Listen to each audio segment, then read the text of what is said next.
ಏ ಬಿಡಬೇಡ ಬಿಡಬೇಡ, ಮುಳ್ಳು ಇಲ್ಲಿ ನೋಡಿ ಯಾವ ರೀತಿ ಇದೆ ಮುಳ್ಳು ಅಂತ. ಹಾಂ ಆ ಕಡೆದು ಬಿಡು. ನೋಡಿ ಇದು ಒಂದು ಚುಚ್ಚುಗಂತು ಅಂತ ಹೇಳಿದ್ರೆ ರಕ್ತ ಬರುವುದೇ. ನಮಸ್ಕಾರ ಸ್ನೇಹಿತರೆ, ಎಲ್ಲ ಹೇಗಿದ್ದೀರಾ? ನಾನು ಚೆನ್ನಾಗಿದ್ದೀನಿ, ನೀವೆಲ್ಲ ಚೆನ್ನಾಗಿದ್ದೀರಾ ಅಂದ್ಕೊತೀನಿ. ಏನಿಲ್ಲ, ಇವತ್ತು ಪ್ರಕೃತಿಯಲ್ಲೇ ವಿಶೇಷವಾಗಿ ಸಿಗುವಂಥ ಗರ್ಚನ ಹಣ್ಣನ್ನು ಕೊಯ್ಯೋಕ್ಕೆ ಬಂದಿದ್ದೀನಿ. ಸಿಕ್ಕಾಪಟ್ಟೆ ಇದೆ, ಎಲ್ಲಿ ಕೊಯ್ಯೋದಂತ ಗೊತ್ತಾಗ್ತಾ ಇಲ್ಲ. ಇಲ್ಲಿ ನೋಡಿ ನಮ್ಮ ಅಕ್ಕನ ಮಕ್ಕಳು ಕೊಯ್ದಿದ್ದಾರೆ. ಇದಕ್ಕೆ ಗರ್ಚನ ಹಣ್ಣು ಅಂತ ಕರಿತೀವಿ ನಾವು.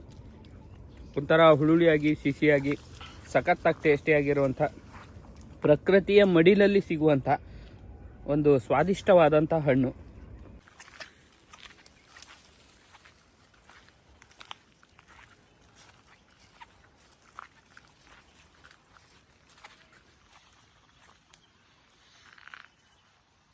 ಇಲ್ಲ ಅದನ್ನು ಇಲ್ಲಿ ಬಾ, ಕೊಯ್ ಬಾ. ಇಲ್ಲಿ ಕಣ ರಾಶಿ. ನೋಡಿ ಫ್ರೆಂಡ್ಸ್, ಗರ್ಚನ ಹಣ್ಣು ಇಲ್ಲಿ ನೋಡಿ. ಕೊಯ್ತು ಮಗ, ನಂಗೆ ಕೊಯ್ ಜಾಸ್ತಿ ಪೂರ ಕೊಯ್. ಮುಳ್ಳದೆ ನಾ ಕೊಯ್ಲ ಇಡ್ತೆ ಹಿಡ್ಕೆ. ಸೂಪರ್ ಇದೆ ನೋಡುವ. ಎಲ್ಲ ಕಡೆ ಮುಳ್ಳು ಸಿಕ್ಕಾಪಟ್ಟೆ ಮೇಲಿದೆ. ಒಟ್ಟು ಮುಳ್ಳು ಹೆಟ್ಟಿದ್ರೂ ಅಡ್ಡಿಲ್ಲ, ಕೊಯ್ಯುವುದೇ. ಅಲ್ಲ ಮುಳ್ಳು ಬಿದ್ದರೂ ಅಡ್ಡಿಲ್ಲ.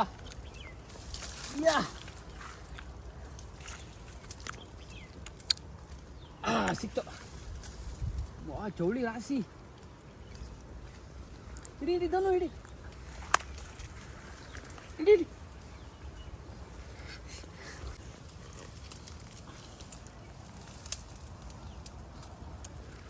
ವಾವ್, ಇಲ್ಲಿ ನೋಡಿ ಸೂಪರ್ ಆಗಿದೆ. ಹಿಡಿ ತೋರ್ಸು. ಇಲ್ಲಿ ನೋಡಿ, ಇದೆ ಗರ್ಚನ ಹಣ್ಣು ಅಂತ ಇದಕ್ಕೆ ನಾವಿಲ್ಲಿ. ಇದು ಒಂಥರ ಹುಳುಳಿ ಸಿಹಿಯಾಗಿ ಸಖತ್ತಾಗಿರುತ್ತೆ. ತಿನ್ನೋದಕ್ಕೆ ಟೇಸ್ಟಿ ಕೂಡ ಹಾಗೆ. ನೋಡೋಕ್ಕೆ ಇದು ದ್ರಾಕ್ಷಿ ನೋಡ್ದಂಗೆ ಆಗುತ್ತೆ ನೋಡಿ, ಸೇಮ್ ದ್ರಾಕ್ಷಿ ನೋಡ್ದಂಗೆ ಇರುತ್ತೆ.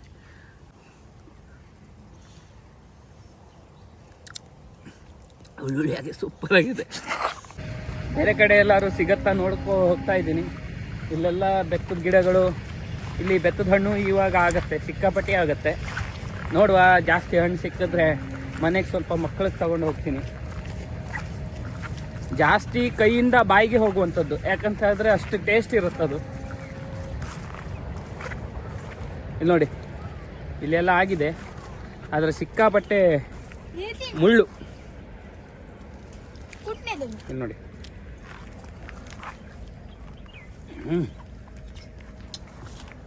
ತುಪ್ಪ ನಂಗೆ ಹೋಗ್ರು ಬೀಳ್ವೆ. ಇಲ್ಲಿ ನೋಡಿ ವಾತಾವರಣ ಯಾವ ನಮೂನಿ ಇದೆ ಅಂತ. ಸಣ್ಣದಾಗಿ ಮಳೆ ಬರ್ತಾ ಇದೆ.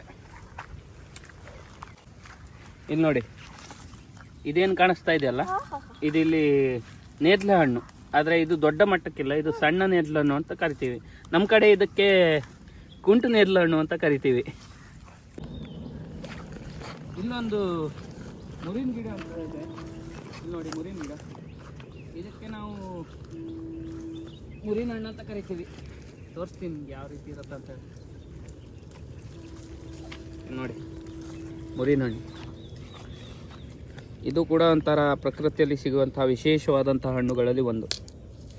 ನೋಡಿ, ಇದ್ರ ಒಳಗಂದು ತಿನ್ನುವಂಥದ್ದು.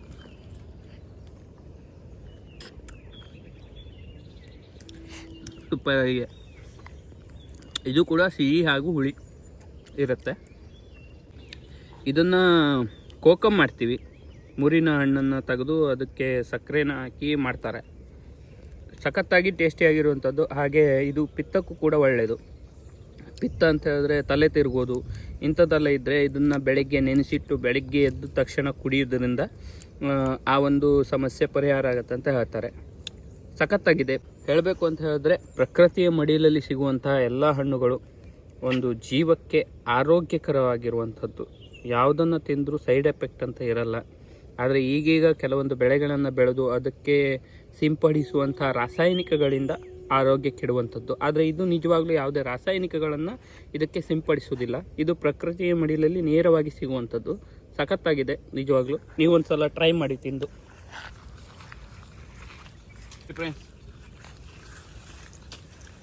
ಇದು ಗರ್ಚನಕಾಯಿ. ಇದನ್ನು ಕೊಯ್ದು ಉಪ್ಪಿನಕಾಯಿ ಬೇಕಾದ್ರೆ ಹಾಕ್ಬೋದು. ಯಾಕಂತ ಹೇಳಿದ್ರೆ ಇದು ಉಪ್ಪಿನಕಾಯಿ ಹಾಕಿದ್ರೆ ಅಷ್ಟೇ ಟೇಸ್ಟ್ ಇರುತ್ತೆ. ನಿಜವಾಗ್ಲೂ ಸಖತ್ತಾಗಿರುತ್ತೆ ಇದ್ರ ಉಪ್ಪಿನಕಾಯಿ. ನೋಡಿ ಫ್ರೆಂಡ್ಸ್, ನನ್ನ ಅಕ್ಕನ ಮಕ್ಕಳು ಗರ್ಚನ ಕೊಯ್ತಾ ಇದ್ದಾರೆ.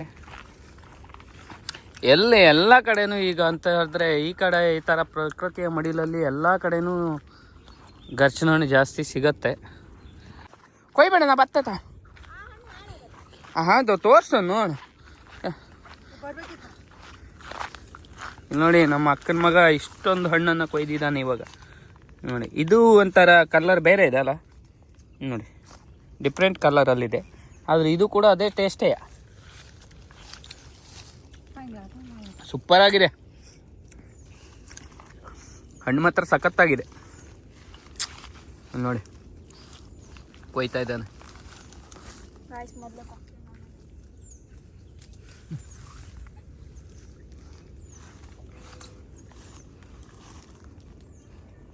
ನಮ್ಮ ಪ್ರಕೃತಿಯ ಮಡಿಲಲ್ಲಿ ಇನ್ನೊಂದು ವಿಶೇಷವಾದಂಥ ಹಣ್ಣು ಇಲ್ಲಿ ಸಿಗತ್ತೆ.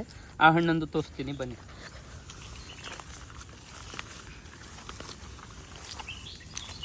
ಇದು ಕೂಡ ಇದು ಹಾಗೇನಿಲ್ಲ, ಸಿಕ್ಕಾಪಟ್ಟಿ ಸಿಹಿಯೇ ಇರುತ್ತೆ. ಆದರೆ ಇದ್ರ ಮುಳ್ಳು ಮಾತ್ರ ವಿಶೇಷವಾಗಿರುವಂಥದ್ದು. ಇನ್ನು ನೋಡಿ ಇದ್ರ ಮುಳ್ಳು ಯಾವ ರೀತಿ ಇದೆ ಅಂತ.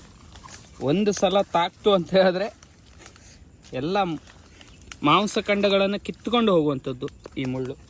ಇಲ್ಲಿ ನೋಡಿ ಅದರ ಹಣ್ಣನ್ನು ತೋರಿಸ್ತೀನಿ.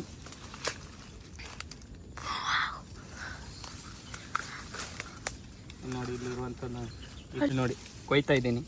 ಇದೆ ಬೆತ್ತದ ಹಣ್ಣು ಅಂತ ಕರಿತೀವಿ ನಾವು ಇದನ್ನು. ನಿಮ್ಮ ಕಡೆ ಏನಂತ ಕರೀತಾರೆ ಅಂತ ಹೇಳ್ಬಿಟ್ಟು ಕಮೆಂಟ್ ಮಾಡ್ಬೋದು. ಮಳೆಗಾಲದಲ್ಲಿ ಮಾತ್ರ ಆಗುವಂಥದ್ದು. ನಿಜವಾಗ್ಲೂ ಪ್ರಕೃತಿಯ ಮಡಿಲಲ್ಲಿ ಸಿಗುವಂಥ ಹಣ್ಣುಗಳು ಸಖತ್ತಾಗಿರುವಂಥದ್ದು. ನೋಡಿ ಇದು ಈ ರೀತಿ ಮುಳ್ಳುಗಳಲ್ಲಿ, ಈ ರೀತಿ ಬಳ್ಳಿಗಳಲ್ಲಿ ಆಗುವಂಥದ್ದು. ಆದರೆ ಇದಕ್ಕೆ ಮುಳ್ಳಿರಲ್ಲ, ಆದರೆ ಈ ಮುಳ್ಳು ಇದನ್ನು ಸಂರಕ್ಷಿಸ್ತಾ ಇರುತ್ತೆ. ಕೊಣಜಾನೆಯರು ಇದನ್ನು ತಿನ್ನೋಕೆ ಗೂಡನ್ನು ಕಟ್ಕೊಳ್ಳುತ್ತೆ. ಚೌಳಿ ಕೂಡ ಇದೆ, ಸಿಕ್ಕಾಪಟ್ಟೆ ಚೌಳಿ ಇದೆ. ಇದೆಲ್ಲ ಕೊಯ್ಕೊಂಡು ಮನೆಗೆ ತಗೊಂಡು ಹೋಗ್ತೀನಿ. ಇಲ್ಲಿ ಕೊಯ್ದಿರುವಂಥ ಸರಗಳಲ್ಲಿ ಇದು ದೊಡ್ಡ ಸರ. ಇದು ನೋಡಿ ಈ ರೀತಿ ಸರವಾಗಿ ಬೆಳೆಯುವಂಥದ್ದು ಇದು ಬೆತ್ತದ ಹಣ್ಣು.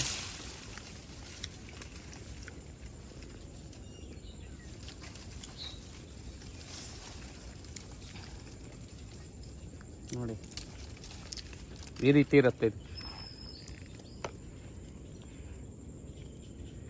ಇಲ್ಲಿ ನೋಡಿ ಬೆತ್ತದ ಹಣ್ಣು ಈ ರೀತಿ ಇರುತ್ತೆ. ಇದು ನಾವು ಯಾವಾಗೂ ಬಂದು ಕೊಯ್ಯಲ್ಲ. ಯಾಕಂತ ಹೇಳಿದ್ರೆ ಇದು ಹಕ್ಕಿ ಪಕ್ಷಿಗಳಿಗೆ ಜಾಸ್ತಿ ತಿನ್ನೋಕಂತ ಹೇಳಿಬಿಟ್ಟು ಪ್ರಕೃತಿ ಮಡಿಲಲ್ಲಿ ಇರುವಂಥದ್ದು. ನಾನೀಗ ಜಸ್ಟ್ ಈಗ ನಿಮ್ಗೆ ತೋರಿಸ್ಬೇಕು ಅಂತ ಹೇಳಿಬಿಟ್ಟು ಈ ರೀತಿಯಾಗಿ ಒಂದು 3 ಸರವನ್ನು ಕೊಯ್ಕೊಂಡು ಬಂದಿದ್ದೀನಿ.